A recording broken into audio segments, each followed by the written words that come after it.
What's up, South Florida? I'm Jenny Jones, and welcome to another episode of Talking on Water with my good friend and co-worker, the man, the Moz Knows. Everything sports, Josh Moser, aka the Moz Knows. And we're doing a little something different this time. We're going to see if the Moz knows fishing. That's right. I'm a little hungry, so I'm going to need for him to get the catch today. All right, then? So, welcome, Josh. Of course. Anything for you. Oh, man, did you see that? Anything for me. See? That's why I love this guy right here. So, Josh, what have you been up to? I'm glad you could join us today. I'm so excited. Yeah. I mean, this is the best part about South Florida. We're here middle of February. Just finished up the Canes run to the national championship game. Go Canes. So we got the Canes pillow. We got the Heat into the All-Star break right now. So yeah. They're taking over the hometown of Los Angeles. So get a little time off and, of course, making time for you. Maxing and relaxing. That's what we do. And this is how we do it in South Florida. Right, Josh?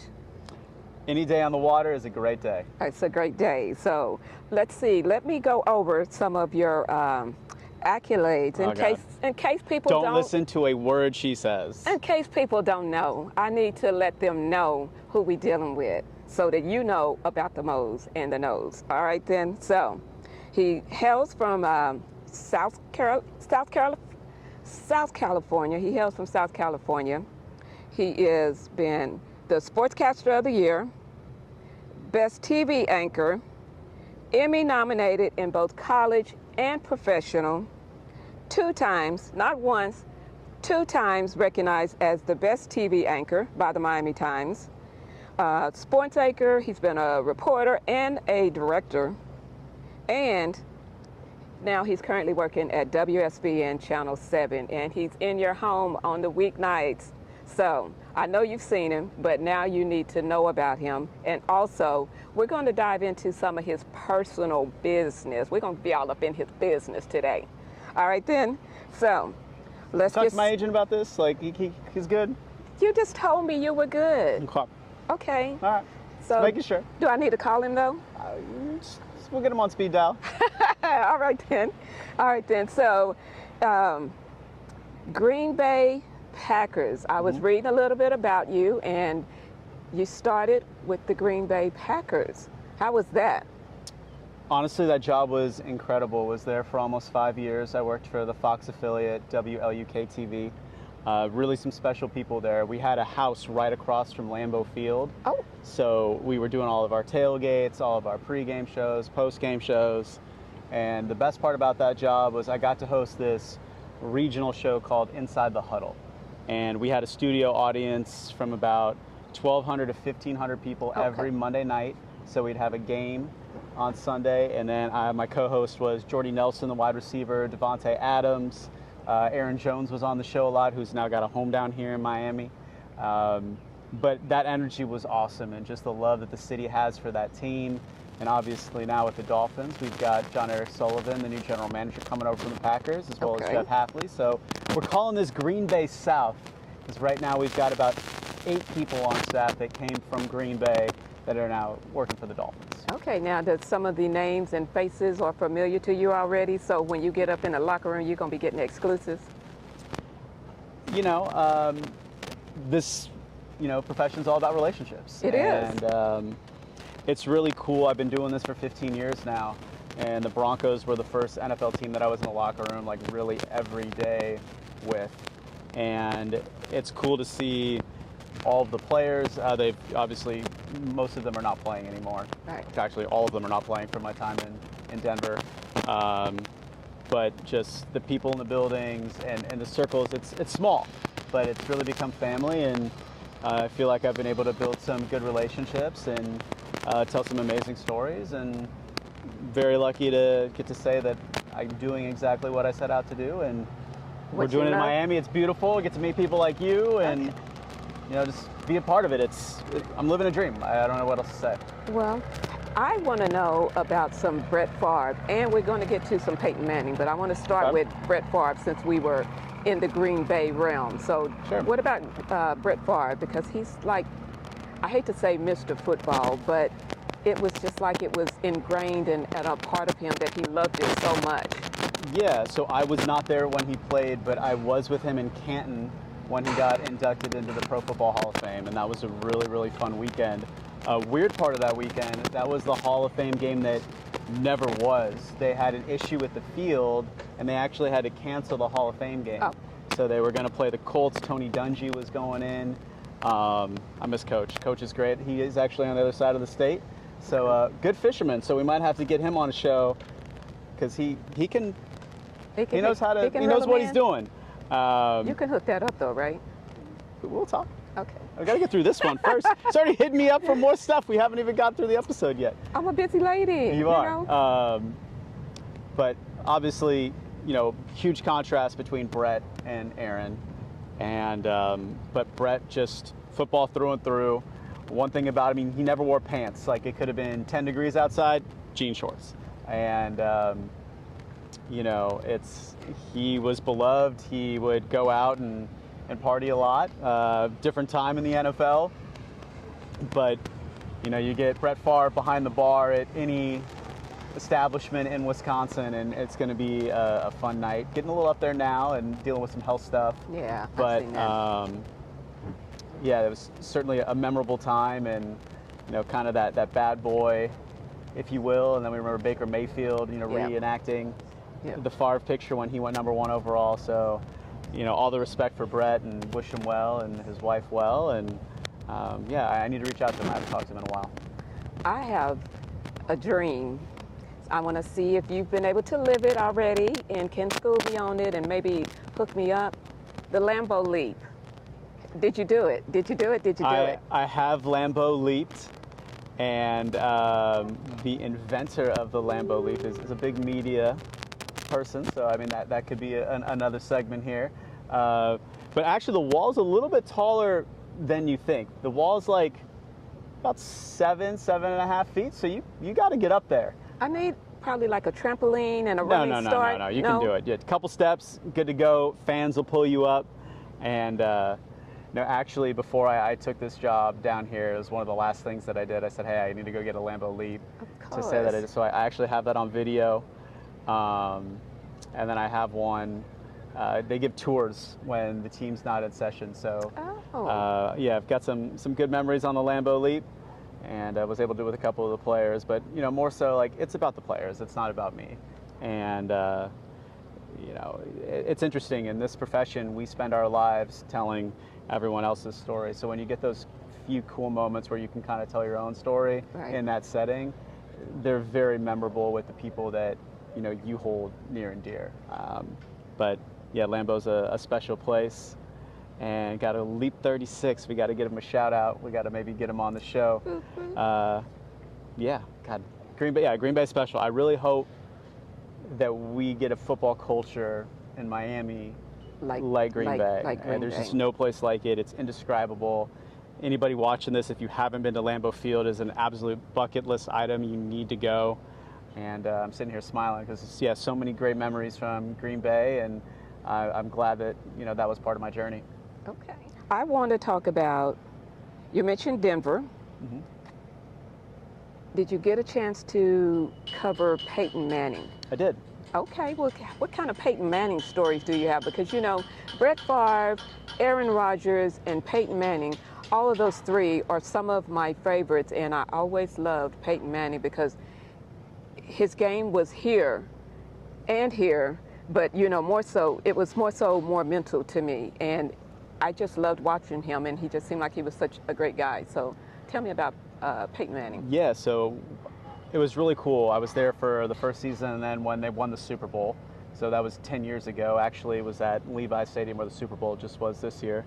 So Super Bowl 50.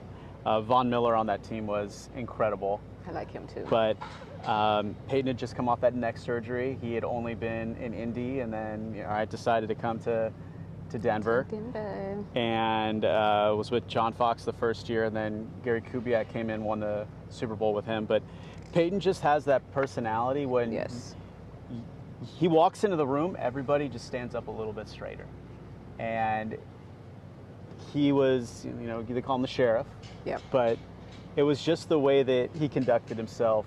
Now, Peyton behind closed doors is now people have gotten to know him through his production company. Yes, yes, Peyton yes. is a huge jokester. And, you know, where he's buttoned up to the media, he's a real big kid at heart. Phenomenal golfer. And he does a lot for a lot of people. He took a buddy of mine to play Augusta, which was like a lifelong dream. He's a member, I don't know if I'm allowed to share that, but took a buddy of mine to Augusta and like really made his day. And when Peyton treats people like it's all about them and getting them the experience, he really enjoys that. So he does a lot for a lot of people. And the year that they won, I mean, his arm was pretty much done. And, you know, he wanted that one. And luckily they had the defense. But, you know, the football term leader of men, you know, Peyton is a leader. Definitely. And obviously one of the best to ever play the game.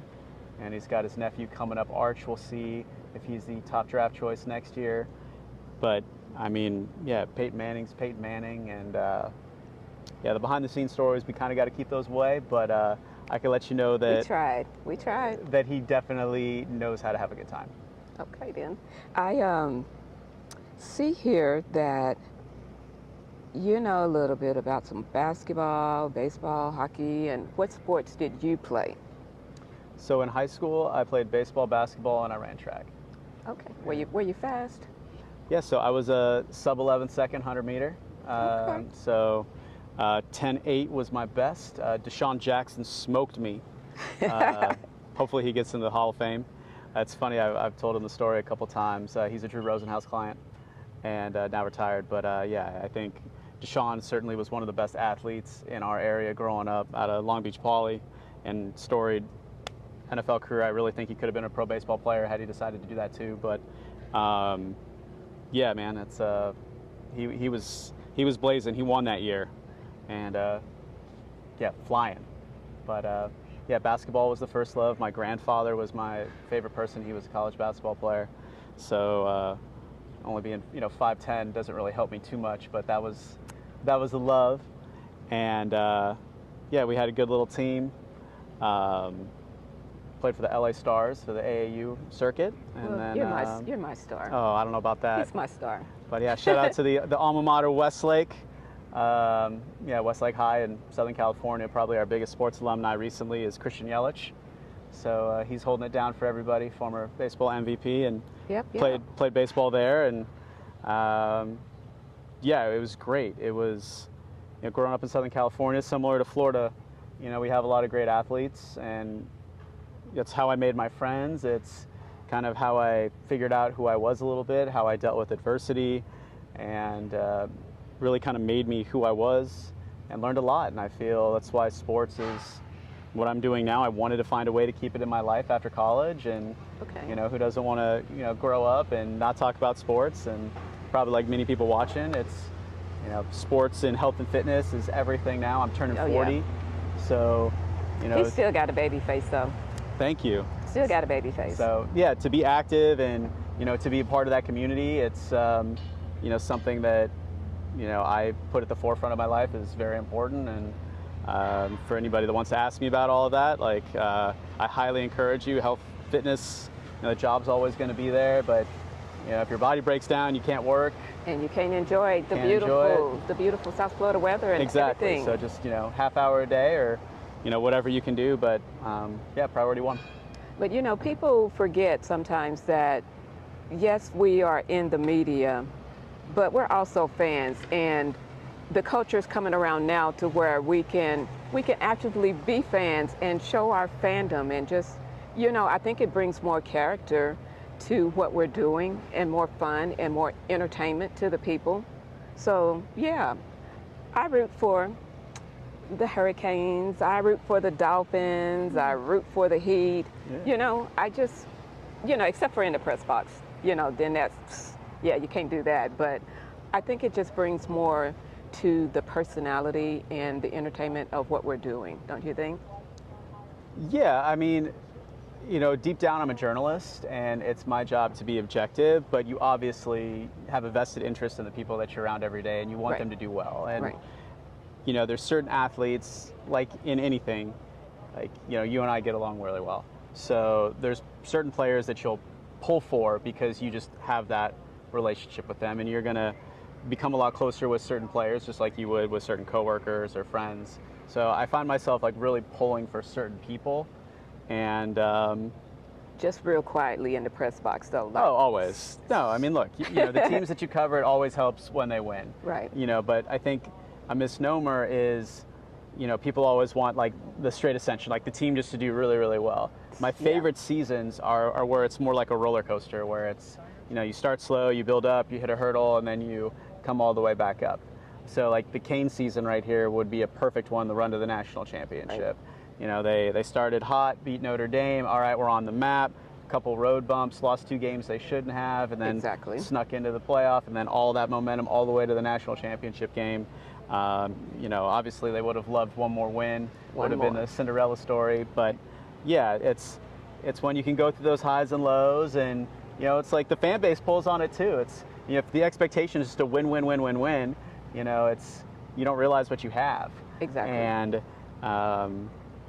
but yeah, to be able to support a team and, you know, cover it and be around the guys, I think it keeps me young. I love learning. I love all of the science and technology that they do behind training. I think it's fascinating. Okay. And yeah, there's so many aspects of it that I love, and I love the fact being here in South Florida, you know, you get to work with the NFL, you get to work with the MLS, with Messi, and you get to pull from all of these different sports. And yeah, it's great. Certainly it's not sitting behind a desk, even though we sit at the anchor desk every night. But yeah, it's. Well, tell me about Messi. Since you brought Messi up, tell me about Messi. Yeah, he's got a house around here somewhere. We're pretty close. Okay, we'll see if we can find it now. The cool thing about Messi, and he really doesn't talk to the media. He speaks English, but he prefers to do all of his media in Spanish. But I think the coolest thing is just the way that he embraces the kids. I mean, I can't ever remember a celebrity that is literally stopped at a red light and kids will get out of the car to go like shake his hand, and he'll roll his window down and he'll say hello to the kids. And I've just never seen that. I've never seen stardom. I grew up in Los Angeles, so all your A-list Hollywood celebrities, all the time, everything. But the response that Messi gets from people, it's something that I've never seen before. I don't know if it'll ever be replicated, but it's just, he's always treating people with grace. You know, he's been with his wife for a long time, so if you ever see him pose for a picture, his hands are always at his side. And obviously, you know, he's the best soccer player to ever play. And I love that when they are beloved, like around the world, internationally known around the microphone. No, that they can still relate to the people. Yeah. You know, that they can still relate to the people. And that's the best part, and that he takes the time. And obviously he could play wherever he wants to play, but he chose to be here, and obviously the relationship with David Beckham helps. And the good weather and the tax might help a little bit too, right? Yeah. So, and you know, obviously, you know, with him being Argentinian and you know the closeness of that, but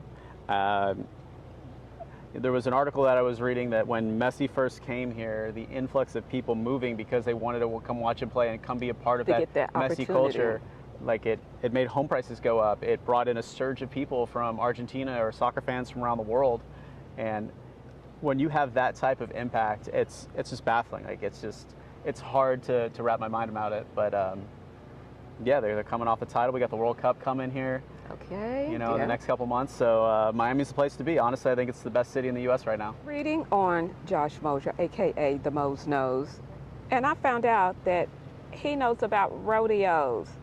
Tell me about some rodeos, because you're a Southern Cal kind of guy. Yes. Do they have rodeos in California? They do have rodeos in California. Okay. First time I went to a rodeo, I was working my first market, Grand Junction, Colorado. And we went up to the Wyoming Frontier Days. They had in Western Colorado big cattle ranching. Cool. And so yeah, the rodeo would come through. We actually had a couple rodeos come through Green Bay, the professional bull riding tour. Okay. And yeah, know nothing about it. I totally faked it till I made it on that one. Not really a horse guy, not a rodeo guy, but you know, you got to throw on the jeans, got to throw on the boots, got to throw on the hat, and you know, just kind of take it in as an experience. And you know, look, I classify it as a sport, and you look at the bull riders and just what they have to do from like a core perspective, and as being an athlete to stay on that, let alone the mental capacity and to be fearless like that. Yeah. A fun one though, mutton busting, where they put the little kids on the sheep to get ready to ride the bull. So that happened a lot in Colorado at a lot of like the lacrosse games at halftimes. They put the little kids on the sheep. It was awesome. Ah. But I mean, like anything sports, you know, you want to get entertained. You go to watch entertainment, and I think the rodeo is one of the most entertaining things. And certainly, if anybody's watched Yellowstone, they're like, all right, I want to go to one of these. I grew up in the country, and we would have rodeos and, you know, different things like that. But yeah, I got bumped off a horse one time, so I'm a little skittish. Okay. But I will try it again. Like with sports, I will try something once to see if I at least like it. And then if I don't like it, I'll move on, but I'll say that I've done it, you know. So Okay. in that vein, what's something on your bucket list that you have yet to do, that you just really, really want to do, and you know you're going to achieve it before it's too late? That would scuba dive the Great Barrier Reef in Australia, just because the reef's going away. Oh. And I think that's one of the best parts about being down here in South Florida is the diving, whether it's free diving, scuba diving. You know, I love the water. So, I mean, anytime we can talk on water and be on the water. That's it. You know, I'm tropical, you know. So I grew up by the beach, and there's just something about the water that just calms me. And yeah, any water activities I am in, and yeah. So you can paddleboard and all of that, and snorkel. You're good at all of that. Good to go. Moz knows everything, right? Yeah, we're certified. We're ready. Okay then. How about your memorabilia collection? I can only imagine all the places that you've been. You've been, like I said, Green Bay and Denver, around Peyton Manning and Brett Favre and some of Aaron Rodgers and some of the best to ever do it. Yeah. What kind of memorabilia collection do you have? Not much. So we're actually not allowed to ask for autographs. I mean, but you've come upon some stuff. I've come upon some stuff now. I know I'm not supposed to ask. Your memorabilia collection might be better than mine. But I got some stuff hanging in my office at work. I've seen some. So it's a game-worn Michael Jordan, North Carolina jersey. Whoop, whoop. And see, he was trying to be modest. But yeah. No, it's actually really cool. So yeah, I got the game-worn jersey from someone, and I went to Michael Jordan's camp in Santa Barbara, California. It was called Flight School, and so every camper gets a Michael Jordan autograph. And so I had him sign that. I had him sign a Wings poster. I had that up in the room. Oh. It's one of my favorites. And then the year that I was there, Carmelo Anthony was my counselor, if you will. Okay. And so it was the year that he had just finished Syracuse, 03, and then he was going pro. And I've shown him the picture since then. I've shown Michael the picture of me at his like little camp. And yeah, we had a little squad at our camp. So Larry Drew was a prominent name. James Dunleavy, his dad was a coach. He's now an agent. His brother Mike's the GM of the Warriors. And then we went to USC together. So yeah, it's just, we talk about sports being like relationships and small world. It is. And now to kind of like go back and all these years later, it's yeah, I really can't put it into words. Well, I'm just telling you right now, Michael Jordan's my favorite player. And you, who's your favorite player? It's him. It's him? That's him. Yeah, him over Kobe. Okay. But I mean, I would say 1 and 1A as far as like ranking them, as far as, you know, their greatness and their prowess on the court. Yeah. That's where I would put them, because Kobe even said that he attributed his skills and his greatness to Michael Jordan, that, you know, he watched him all the time, and that was where he got his inspiration and everything. Yeah, I mean, I think that was the golden age of basketball. I was a little kid, and luckily got to see him both play in person and a lot of times. And I don't know, I'll say Flash is kind of coming up the list.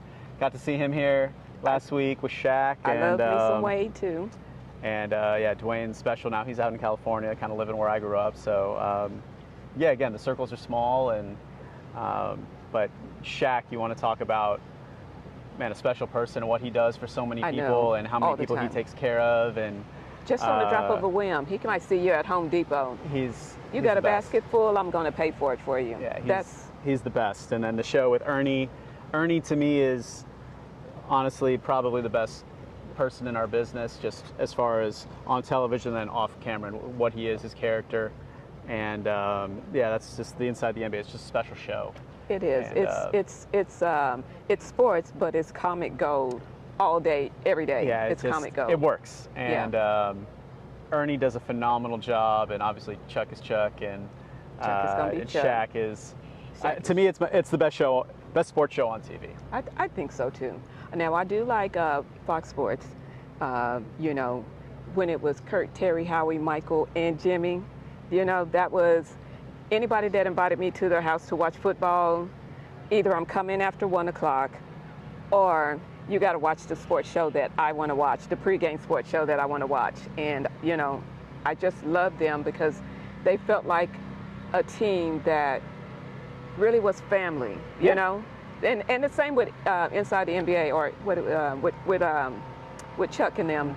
The same thing with them. There's just certain shows that the people feel like family. And when you're watching them in your home, it's like you're welcoming in family. Yeah. And that's what it felt like to me. And those are the best shows. When people feel like they know you and they feel like you're family. And like I said, they're welcoming you into their home. Yeah, that's all we're trying to do is entertain everybody and provide experiences. And we're just doing it through sport. No shave November. I can't imagine you with a beard, can you? Look at this baby face. Look at the baby face. Got a little scruff going today. We're all right. We're like a weekend. Yeah, but it's not full blown. Like no shave November. How big or how long did your beard get? We did all right. But for me, it's more about the cause. There was a kid that I met in Grand Junction. His name is Jordan Jones. He's since passed away, but he had testicular cancer. And his mom, Kim, started the Testicular Cancer Awareness Foundation. And Jordan was in 8th grade. He got diagnosed, was a phenomenal football player in Grand Junction, then got sick. And then he was able to come back and play his senior year. And they almost made it to the state championship. And Jordan and what he represented and what he went through and that family, I mean, they're my family. I talk to Kim all the time. And, I was working in Grand Junction. I was making $19,000 was my first TV contract for the year. And yeah, Kim and her husband Jeff, just very special people and helping me out. And they've done a phenomenal thing with this foundation. And his older sister's now married. And but yeah, we lost Jordan a little while ago. And yeah, it just puts things in perspective. And but yeah, special people and special cause. And I lost my father. My father had cancer as well. So, it's you do it for your people. So, is that part of the reason why you're heavily involved with Dolphins Cancer Challenge? Yes. Or is it Challenge Cancer? I know they try to reverse it. Yeah. So we've got the DCC, and we've got my buddy.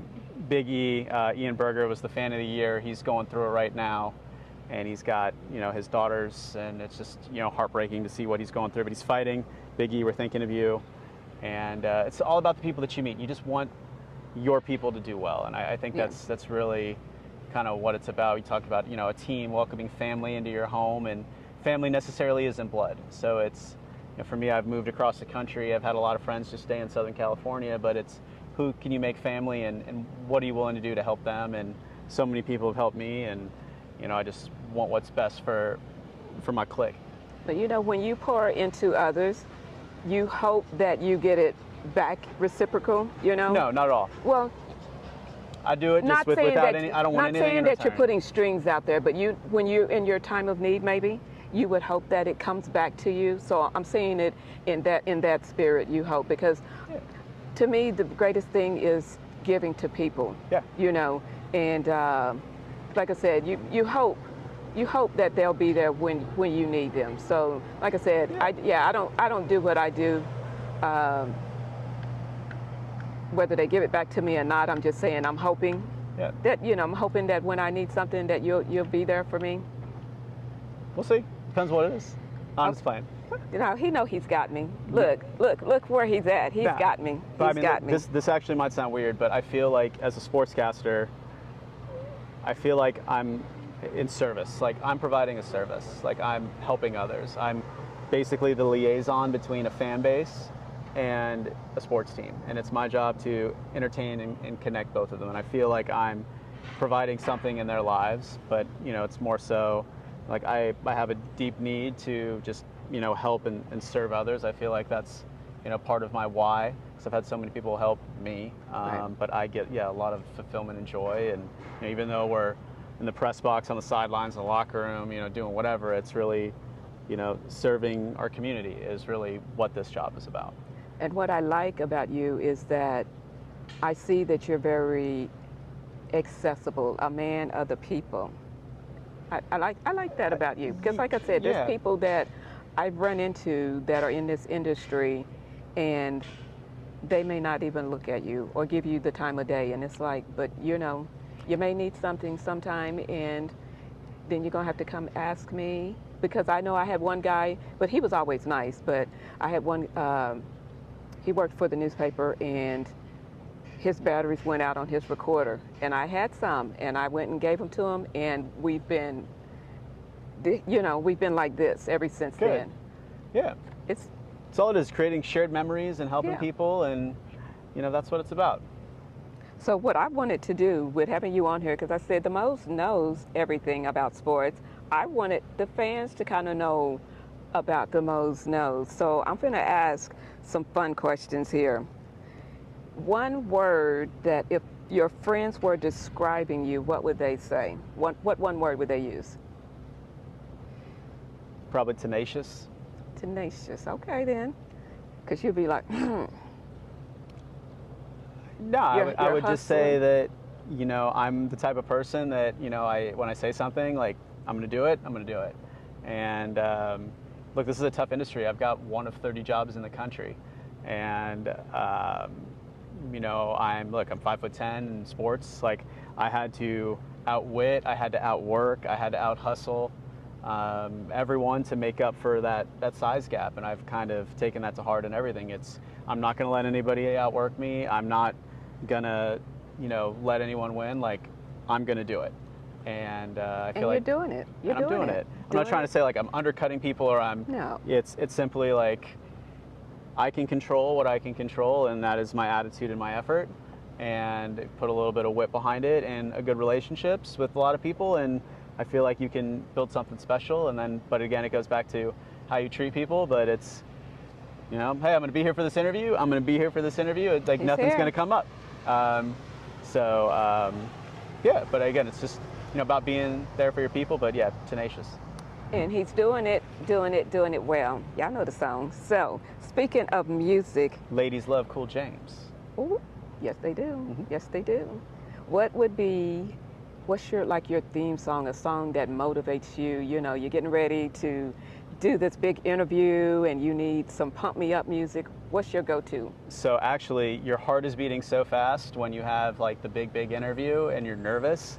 So I'm like very calm. So I need something to take me from here to way back down here, because you're really just trying to have a conversation like this where you're just free-flowing, comfortable, relaxed.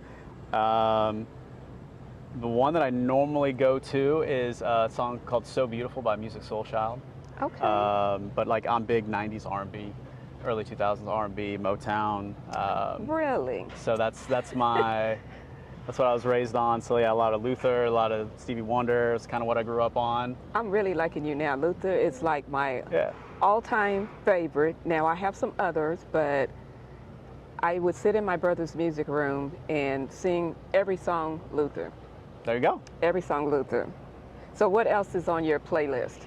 I think it depends on the mood. You know, I love Latin music, a lot of R&B, a lot of like old school hip hop. Not really into the mumble rap. I know we're in Broward County a little bit, but sorry if Kodak sees this, but I can't get into Kodak. Sorry, my man. We appreciate you. We love you down here. But yeah, I like lyricists. So like listen to a lot of Nas, R&B side like Daniel Caesar, Shout out Grant Hill's wife, Tamia. Okay. But yeah, just a lot of that 90s R&B is my main go-to, and then Spanish love Kali Uchis. Obviously, you know, Bad Bunny's taking over the world right now, but do a little reggaeton with Daddy Yankee. You know, we're Miami. You gotta spice it up a little bit. Oh yeah. And speaking of Bad Bunny, we're going to keep it positive though. You enjoyed the show? Enjoyed the halftime show? Yeah, entertaining. Like that's what we're here to be entertained. I mean, to make that. I mean, that 8 minutes to set that up, and all the people in the palm trees, and to really turn that into Puerto Rico. I thought from a production standpoint, it was incredible. It was. So yeah, hats off to him. I loved the trust fall. Like, if anybody's ever done a trust fall, to really do one of those, like, that's tough. And I mean, he hit it. So yeah, I think I've it was always success. ended up on the floor with the trust fall, so I'm a little bit leery. I've done it a couple times off a stage when I used to work for a band, and luckily they caught me, but like I'm only 175 pounds, so luckily the big boys, like, I'm getting out of the way if I got somebody 250 plus jumping off that stage. You know what I loved about the halftime show was that it was a window into the culture. You know, I may not have got everything, but I got some of the things that he was trying to tell us about. And I enjoyed the story. That's what I liked. And I also like salsa music, you know, and different things like that. I can do a little salsa, you know. La Victoria, great spot here. If anybody hasn't been to Miami, La Victoria, I highly recommend it. Okay, how about we should go to salsa dancing? Come to La Victoria. Okay, that's great. Okay. So. Got to work the hips. The hips don't lie. There you go. Jenny Jones, everybody. The hips don't lie. That's a little secure. Shakira's got a spot down here. Jimmy Butler still probably has her phone number. Oh, you trying to leak a scoop or something? No. That's old news. Oh, that's way in the past. Okay. Well, you know, sometimes I'm a little bit behind. I'm always like the last one to know. A hidden talent that, I mean, you've already told me about the music, so I'm floored with that. So, but what would be a hidden talent that you have? Well, my like 5-year-old kid, I'm double jointed, so I can dislocate my thumbs, and like I can like pop them in and out. Okay. So that would be a hidden talent. That gives me angst and pain. Yeah, I'll go with that. That's it? No. I'll say my biggest thing that I have not done yet, and I say yet, I do not know how to play an instrument. So that is a goal of mine. Well, the guitar is kind of like my favorite. Women like the guitar. They like the guitar? So, okay. Yeah, your wife might appreciate that. Okay. So, it's amazing to watch you and see what you're doing now. So, let's take a little trip back down memory lane to see who were some of the people that inspired you and poured into your cup when you were entering into this business. So, as a kid, I think I had the best upbringing in sports because I had Chick Hearn with the Lakers and I had Vin Scully with the Dodgers. So that was my like introduction, if you will, into sports broadcasting. I had two legends, and there was none of the social media, so they were the ones giving you all of the information. And then when I was at USC, I met this man, Kurt Sandoval, and he's become my big brother. He was the weekend anchor at the ABC affiliate down there. It's funny now that we're ABC. Also Channel 7. But Kurt really took me under his wing. I did an internship with him, and he's basically like, you got to do this as a career. Like, I was going to be a doctor, and that's what I was going to school for. My undergraduate degrees in kinesiology, and then my master's is in journalism. So really wanted to be a team doctor and orthopedic surgeon was the original thought, and ended up getting sick a little bit in college, and then switched it all up, met Kurt, and he kind of put me on this path. And then my first job in Grand Junction was at the same station that he started at. And then he was from Denver, so then I jumped to Denver. And we talk all the time. He does all the reporting for the Rams now, still at ABC in LA. And yeah, the goal is to work with him one day. We're getting close. We've come close a few times, so I'm hoping that it happens. But he's my journalism big brother. That would be a nice full circle moment. Oh yeah, Kurt Sandoval. Yeah. And I was reading also that you did a little play-by-play. Yeah. I didn't know that about. I'm learning so much, though. By the way, I'm really learning so much about you. Yeah, the TV contract currently prevented me from doing that for a while, but play-by-play is like what I've always wanted to do, and luckily I've got some people in that space, and it started on the high school level. I did a lot of that in college, and I'm going to get back into that here very soon. So excited. I think if you look at the landscape of sports journalism right now, all of this pre-game, post-game, local news, no one's watching that anymore because they're all watching it on their phones. But what's going to stay is the game. So I feel for anybody that's watching this as an up-and-coming sports broadcaster, if you can somehow get on the game coverage, the games are never going to go away. They're always going to be there. Everybody's betting on the games. It's where all the money is, and that gives you the most job security, and I think there's a lot of opportunity. But again, you're talking about in the NFL per se, you've got maybe 10 people that do play-by-play. So you're looking for 1 out of 10 jobs in the world. So you start in college, work your way up, don't lose hope, and just keep practicing. And one day that phone's going to ring, and you're going to be the one to open the door, and you get to say yes, and you'll be happy. Well, you've had a lot of open doors, and I'm so proud to know you. And like I said, I'm proud just to have you on the show. Happy to be here. Talking on Water with the Moz Knows. And speaking of the Moz Knows, how'd you come about that moniker? Oh, that is my my old high school coach. We call him Uncle Gary, Gary Folks. His son Garrett is a good friend of mine. I was over at his house one day, and he was in a bathrobe, sitting in his little chair, and I think he was a little tipsy. My last name is Moser, and he just kind of said, "Well, what does the Moz know today?" And it like stuck, and I'm like, "The Moz knows." I like that. I'm thinking about being a reporter. The Moz knows, should be in the know, and it stuck. So shout out to Uncle Gary, and he's a special guy, and he's the one that deserves credit for that. Well, I like it. The Moz Knows. Yeah. Do you get a lot of people trying to challenge you since you say you're the Moz Knows? No, not at all. It's more people just call me the Moz Knows. They don't even call me by my real name. So I feel like it's hit. I feel like it's catchy, and just appreciative of all the support, and I'm glad that it stuck. You're an easy guy to root for. Thank you. Yeah, appreciate you're that. an easy guy to root for. So, and a couple of more questions. We're almost ready to wrap this up. What's something that you would want people to know about you that they think they know because they see you on TV, you're in their living room, or they see you out and about at the games and different stuff in their, what's something that they think they know about you that they don't know about you?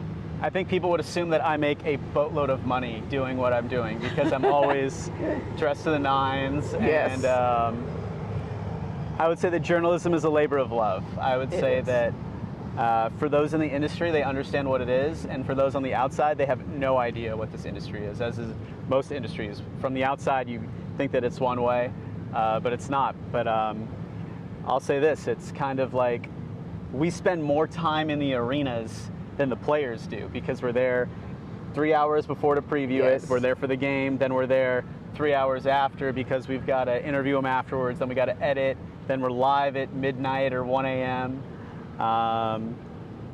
But I would say that it's certainly a labor of love, and being on TV is not as glamorous as people think. It was great to be at the Cotton Bowl with the University of Miami in Dallas to watch them win and beat Ohio State, but it's also, that's New Year's Eve. So that takes you away from your family, your loved ones, yes. And you find that nights, holidays, and weekends, that's when the biggest games are because that's when everyone in the normal world is off. Right. So TVs want ratings. So you're always working when everyone else is playing and vice versa. And I would say that is the biggest challenge of being in this industry. And I feel like the people in this industry really stick together because we're all we got. Yeah, it's all we got. And we understand the work that goes in and the late hours. I mean, I'm still going 65, 70 hours a week, and we're getting paid for 40. And I'm not saying that as I'm being ungrateful. It's just that's what it takes to be in this industry. To make it to a level to where you are. And the moment I don't work like that, somebody else is going to take the job. Or the moment that you stop enjoying it. Yeah, we got something fell. Yeah. There we go, live TV. It is, so, yeah.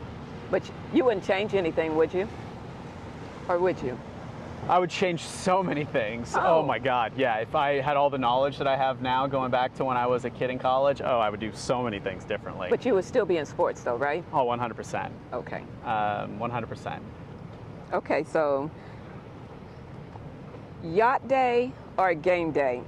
And I think you know what answer that you should say, but I'm gonna yield the floor. See, I'm a journalist, so we always qualify and you can kind of change your answers. It depends who's on the yacht. It depends about the weather. There's other factors. Who's playing? Is it, a women's volleyball game? Is this I think it's got to be. Right here, right now, yacht day or game day? Oh, yacht day, absolutely. We're talking on water. This day has been reserved forever. For you, sir. If you could bottle today's vibe, what would you call it? Today, right now, like as we're talking Today, right now? right now, me and you, having fun in a beautiful South Florida. What would you call this? Yeah, what would you call this vibe? I would just call this good living.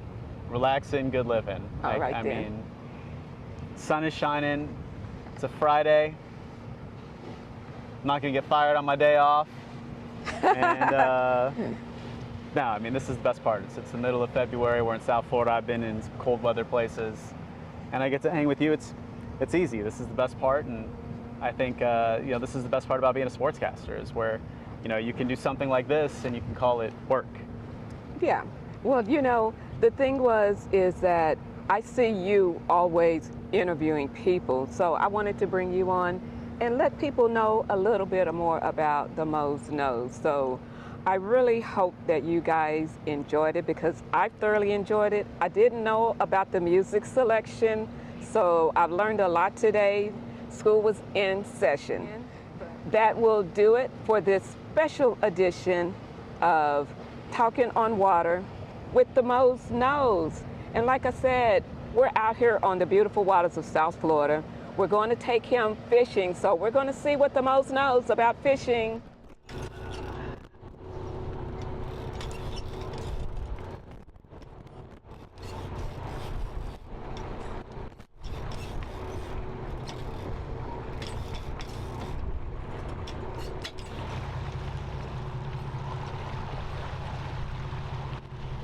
Tell the people where they can find the Moz Knows. So you can find me across all social media platforms at the Moz Knows. It's with a Z. My real name is spelled with an S, but had to throw it with a Z in there. Big Zorro fan. That sounded a bit cooler too. But the Moz Knows, and then obviously on WSVN Channel 7, we're the Fox and ABC affiliate in Miami. And if you're down in the Keys, you're down in South America, you're in the Caribbean, you can also catch us there. So we got a little regional thing going on right now, and it's great. And then of course Sunday nights, I host a show with Drew Rosenhaus called Lexus Sports Extra. All right then.